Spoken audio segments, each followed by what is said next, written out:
तो मतलब मान लो केवल दो तीन एग्जाम्पल जहाँ पे हिप्नोसिस में फ़ायदा होगा, जहाँ पे हम पॉजिटिव यूज़ कर सकते हैं। ओके, ठीक है, मैं एक सिंपल एग्जांपल देता हूँ आपको कि हम कोई एक आदत छोड़ना चाहते हैं। मिसाल के तौर पे कोई इंसान चाय पीना छोड़ना चाहता है, या सिगरेट पीना छोड़ना चाहता है, या सुबह जल्दी उठना शुरू करना चाहता है, या गैम्बलिंग छोड़ना, व्हाटएवर।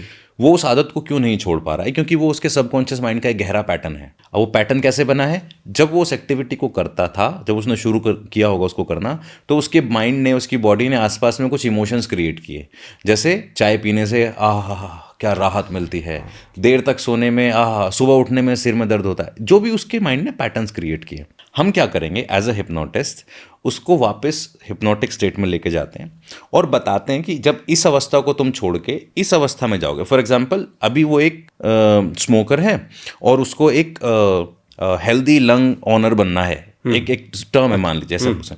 तो मैं उसको ये सारी चीज़ें इमेजिनेशन के थ्रू फील कराऊंगा कि जब तुम एक हेल्दी लंग्स ओनर बन जाओगे तो तुम्हारी लाइफ कितनी ब्यूटीफुल होगी। अब वो जो emotion over the period of time उसके माइंड ने फील करना बंद कर दिए हैं। इनफैक्ट स्मोकिंग करते हुए भी, जैसे चाय पीते हुए शुरू में जो फील होता था वो अब नहीं होता है ना।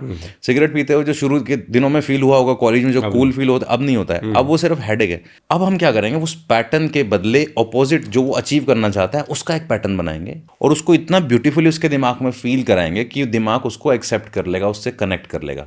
तो क्या होगा, धीरे धीरे बिना पुरानी आदत से लड़े नया लाइफस्टाइल डेवलप हो जाएगा। जैसे आप लोगों को अगर मोटिवेट करते हैं कि सुबह जागो और जिम जाओ, आप अलग अलग लोगों को अलग अलग तरीके से मोटिवेट करते हैं। आप एक कॉलेज गोइंग को कहते हैं कि यार तुम्हारी तो एज है, तुम कितने हैंडसम दिखते हो, तुम जिम जाओगे तो ऐसा होगा।